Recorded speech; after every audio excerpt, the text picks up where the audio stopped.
Ask and ye shall receive. And no, believe it or not, I am not talking about my Rent the Runway spring shipment, even though that arrived just in the nick of time. I'm actually talking about the collab of the century, the Marvel Zodiac episode extravaganza. Marvel, meet astrology. Great, now that we're all friends, where the do I start? Okay, I am going to be Aliza, goddess of honesty here, and just say that I am not a Marvel Cinematic Universe gal. But before you come for me, I have done my damn MCU research, okay? Hours upon hours of looking at pictures of Chris Hemsworth topless, JK, looking at his birth chart, and many others. With Doctor Strange in the Multiverse of Madness out and about in the world, and because you requested this episode over and over again, I thought it would be an apropos time to astrologically dive deep into our favorite Marvel characters and the actors who play them. Sound fun? Too late. You're hooked. Like Tony Stark is hooked on terrible goatees. Like Black Widow is hooked on three-point landings. So let's start off with the man, the myth, the legend himself who plays Doctor Strange, Benedict Cumberbatch. Born July 19, 1976 in London, England, this makes him a Cancer Sun, Aries Moon, and Libra rising. His Cancer Sun makes him very sensitive, which leads to his prolific acting career.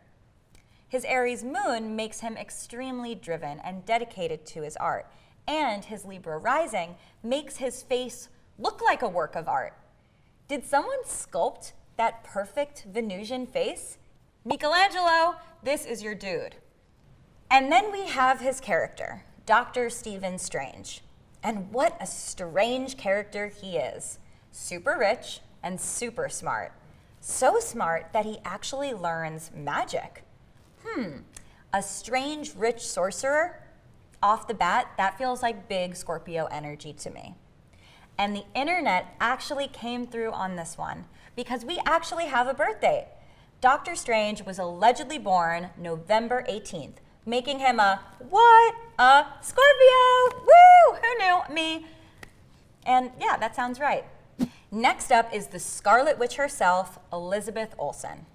Elizabeth Olsen was born February 16th, 1989, my birth year, at 6:49 p.m. in Sherman Oaks, California, making her an Aquarius Sun, Cancer Moon, and Virgo rising. Aquarians are known for their unconventionality and innovation. They're kind of weird, but like in the best way. They're big picture and cerebral and very smart and very progressive and very independent, which makes sense for why my girl Lizzie wanted to separate herself from her famous siblings, the Gemini twins, none other than Mary-Kate and Ashley Olsen. Oh, I'm sorry. You didn't know that the most iconic twins of literally all time are actually Geminis? Well, you're welcome. Anyway, back to Lizzie. Her Aquarius Sun paired with a poised Virgo rising makes her witty, charismatic, and like too cool for school. However, the Cancer Moon indicates that she cares very, very deeply about her friends and family and closest companions. So yeah, she's a very well-rounded person, if I may say so myself. So how does that compare to one Wanda Maximoff?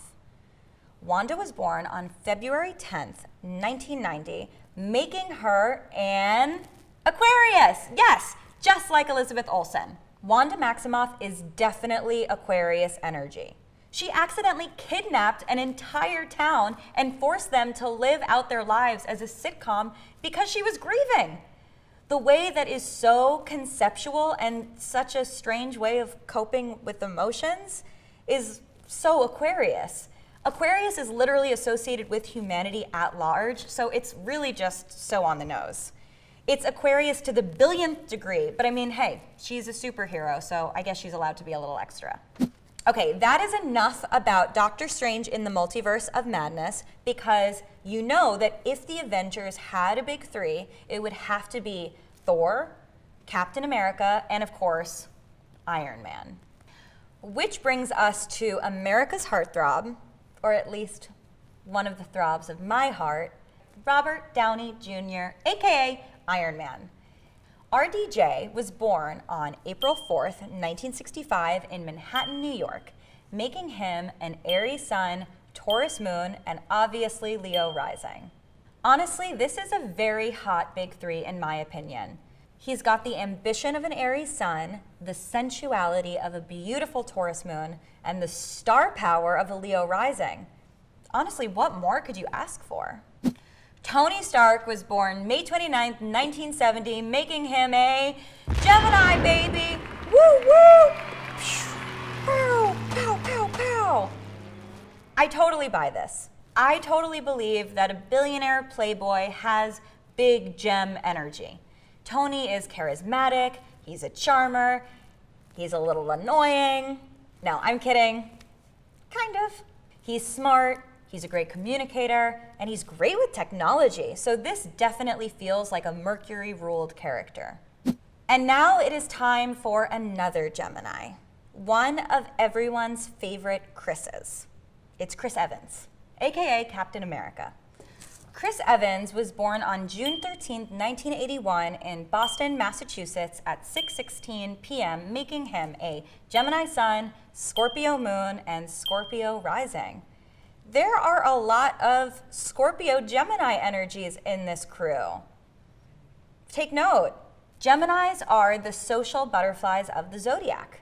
They're light, they're charming, they're playful, and that's why America falls head over heels for Chris Evans.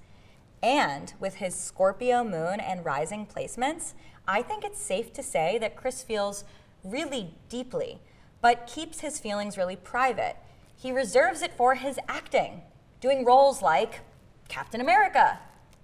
Now, of course, Captain America is a confirmed Cancer, born on July 4th, 1918, making him very old and very hot. How very, very patriotic. Captain America is so pure. He's like an Eagle Scout. He's brave and has the purest heart. Very Cancer. And did I mention that Cancers lead with their heart, and Captain America definitely proves that when he hangs up his shield after Endgame, traveling back in time to finally have that dance with the love of his life, Peggy Carter. The poetry, the romance. Love always wins when it comes to Cancers, and we love to see that in Captain America's trajectory. Frankly, they must have had an astrologer on set for this one. Oh my gosh, it's everyone's other favorite Chris, and my personal favorite Chris. It's Chris Hemsworth! Yay, Chris Hemsworth, aka Thor, was born August 11th, 1983 in Melbourne, Australia, making him a Leo sun and a Virgo moon. Chrissy H is basically modern day Thor, but with an iPhone instead of a hammer. He's strong, he's sexy, he's Australian, and he leads his pack like the loyal Leo that he is. Le swoon. Alas, unfortunately, we do not have any recorded birth date for the Norse god of thunder. So I am going to go ahead and make my best educated guess on what sign Thor could possibly be. So let's see.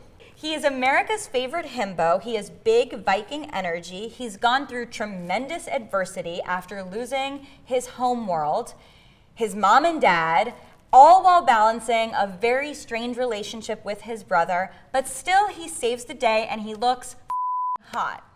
Bravery, steadfastness, levity, humor, and that gorgeous lion mane. I'm sorry, but I have to predict that Thor would also be a Leo. I choose to run toward my problems and not away from them. That's what...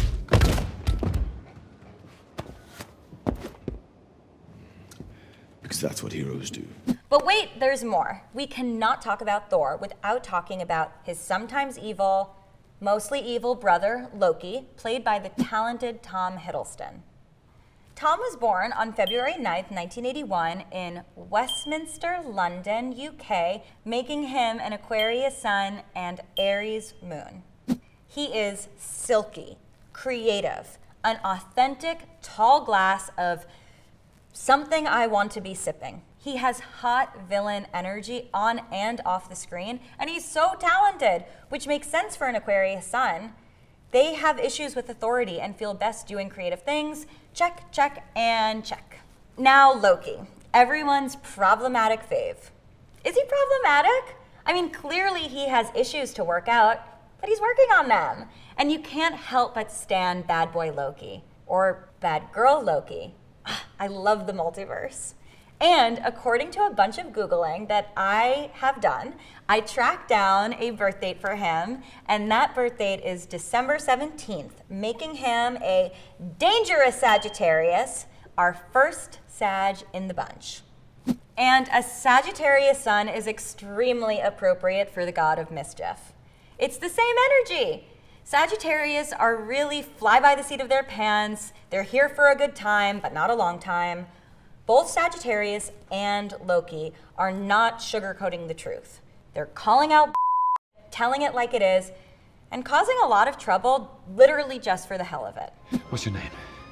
Casey. Give me the Tesseract or I'll gut you like a fish, Casey. It is time for me to A your Qs, so please throw your Qs in the Cs. Comments, and I will answer them on the show. What does Pluto rule? So Pluto is a very new celestial body in the astrological dogma, canon, tradition, and it was discovered in 1930. And since its discovery, it has been associated with Scorpio. So modern astrologers associate Pluto with Scorpio.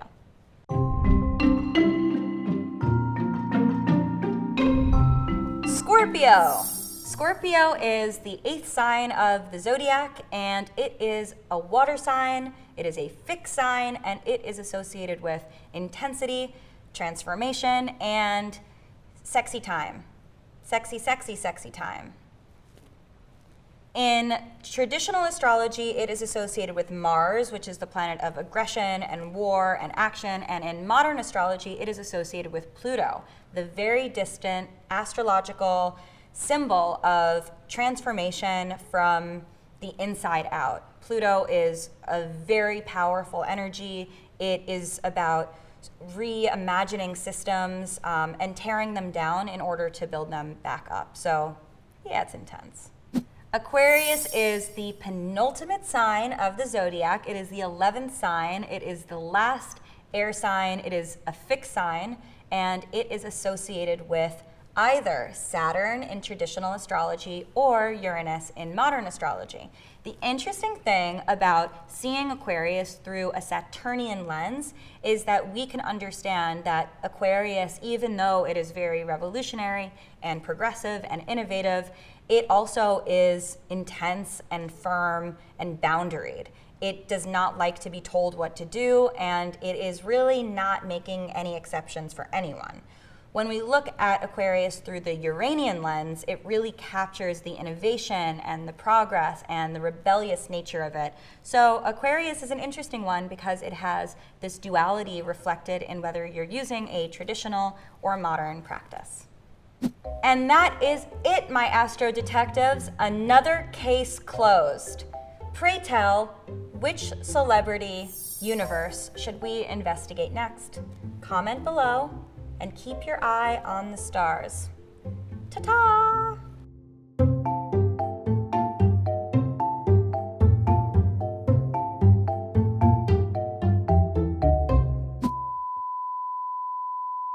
He's America's favorite himbo. What the is a himbo? He's gone through tremendous adversity after losing his home world of Asgard. Who is your favorite Marvel character after this episode? I think I've dated Loki before, frankly. He sounds kind of like a familiar, it sounds like a familiar story. So I think I know Loki. I don't know if he's my favorite, but I definitely understand that character.